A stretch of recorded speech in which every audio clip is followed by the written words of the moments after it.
All right, Unit 5, Chapter 15, The Lone Star State, Lesson 4, Immigrants Arrive. How did Mexican Texans, African Americans, and Native Americans live during early statehood? Terms to know: obtain, to gain or get something, usually by effort. Census, an official count of the people living in an area.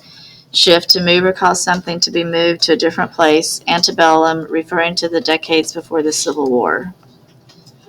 Here's a map of the growing population of Texas.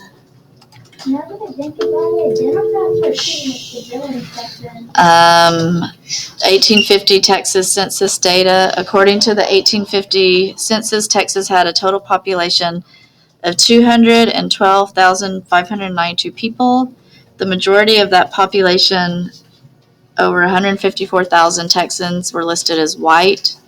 Mexicans, like the vaqueros shown here, included both Tejano families that had long lived in Texas and more recent immigrants.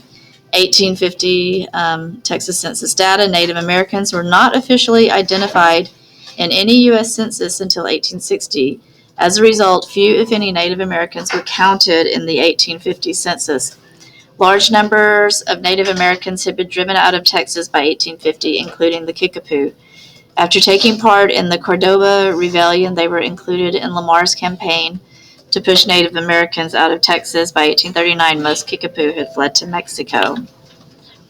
There were two populations of African Americans in Texas recorded in the 1850 census.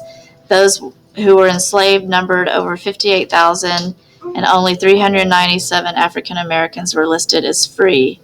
European immigrants also constituted a significant portion of the foreign-born residents of Texas. The largest group came from Germany, numbering over 8,000. Irish immigrants, who numbered over 1,400, were the next largest group. Hannah Maria, Texas. New arrivals from America. Guiding question: how did Mexican Texans, African Americans, and Native Americans live during early statehood? The population of Texas grew rapidly during the early years of statehood. This growth was part of a general trend of Americans moving west in order to obtain new land. Many of those heading west settled in Texas, drawn by laws that encouraged new settlement.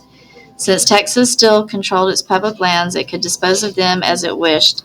The Texas Homestead Law allowed settlers to obtain land by living on and improving it.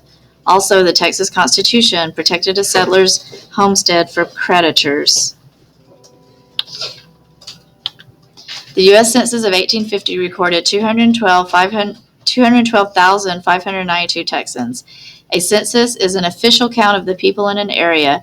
Over the next 10 years, the population nearly tripled to 604,215. As before, many new residents were from the southern states. However, Texas had a more diverse population than most southern states. It had a history of Spanish settlement.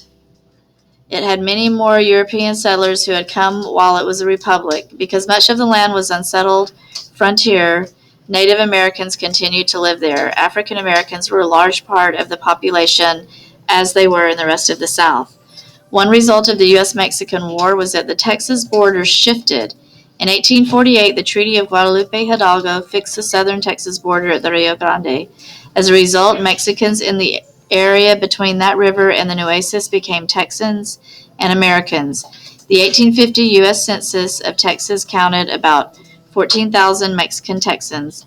Some Mexican Texans owned businesses or worked as craftspeople or servants, but most worked on farms and ranches. Some owned vast ranch lands. Partly because of the Texas Revolution, many Mexican Texans faced hostility and prejudice. Competition for land was another cause of discrimination. Some Mexican Texan families, such as the De Leons, lost their lands to Anglo-Americans after the Revolution. Martin De Leon had been an impresario in the 1820s with a ranch of over 20,000 acres. De Leon died in 1833, and his family fell victim to prejudice. Anglos took over his ranch, and his family fled. Despite these hardships, Mexican Texans maintained their Spanish language, Catholic religion, and Mexican traditions. In time, this Mexican culture mixed with Anglo-American culture. Today, most Mexican Americans are bicultural, practicing both Anglo and Mexican traditions, and they are bilingual, speaking both English and Spanish. After Anglo-Americans, African Americans were the largest group in antebellum or pre-Civil War Texas. The number of African Americans in Texas soared from about 13,000 in 1840 to 169,000 in 1860. Most were enslaved, only about 400 to 1,000 were free. The state passed a law that prohibited more free African Americans from settling in Texas. Native American groups were still in Texas. During the years of early statehood, conditions varied for different groups. Here's Native Americans in Texas. The Lipan Apache signed a treaty with Texas in 1838. Peace broke, and Lipan went to Mexico, made raids in Texas until the 1870s. Alabama, good relations with Texans, helped settlers in the runaway scrape. In 1853, Texas gave them reservation land. Coshada, good relations with Texans, helped settlers in runaway scrape, joined Alabama on reservation. Tigua lived near El Paso during early statehood, recognized by Texas in 1967. Kickapoo took part in Cordova Rebellion in 1830s, fled to Mexico, but made raids in Texas. Comanche would not be forced onto reservations and raided Texas settlements. New European arrivals. Guiding question. What led different European groups to come to Texas? Sorry.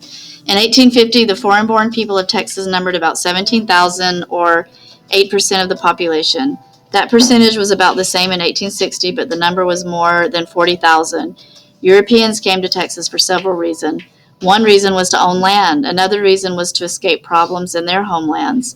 Most European immigrants in Texas were from Germany. German Texans made up the third largest part of Texas's population and about 5% of the people. These numbers were a result of a strong effort by German individuals and companies. Johann Friedrich Ernst pioneered the immigration effort after acquiring land in Austin County in 1831. He wrote letters to friends in Germany praising Texas. Within a couple of years, other Germans immigrated. German Texans were a diverse group. They came from different parts of Germany, included Lutherans, Catholics, and Jews. Irish immigrants were among the first Europeans in Texas. They had been part of Austin's Old 300. By 1850, Texas had 1,403 people of Irish descent. 10 years later, there were 3,480. Immigrants came from other European countries too. Joseph Lesikar, a Czech, was a farmer, tailor, and journalist. In 1853, he brought his family and several others to Texas. Most of them were farmers. By the Civil War, some 700 Czechs lived in Texas. In 1852, a Polish priest visited Texas. Father Leopold Mochigimba urged Poles to come to Texas. 2 years later, a few hundred immigrants founded Pana Maria. It was the first Polish-American community in the country. Jacob de Cordova was from a Jamaican family of wealthy Spanish Jews. He settled in Texas in 1839 and bought land to sell to settlers. He promoted Texas in New York City and Philadelphia. He also wrote guidebooks for new settlers. Texas also attracted some Norwegians. John Nordbo was the first Norwegian to settle in Texas in 1841. He was a farmer and doctor and built his home in Dallas. In 1845, Norwegian traveler Johan Reinhard Reiersen and his father founded a Norwegian settlement called Normandy in Henderson County.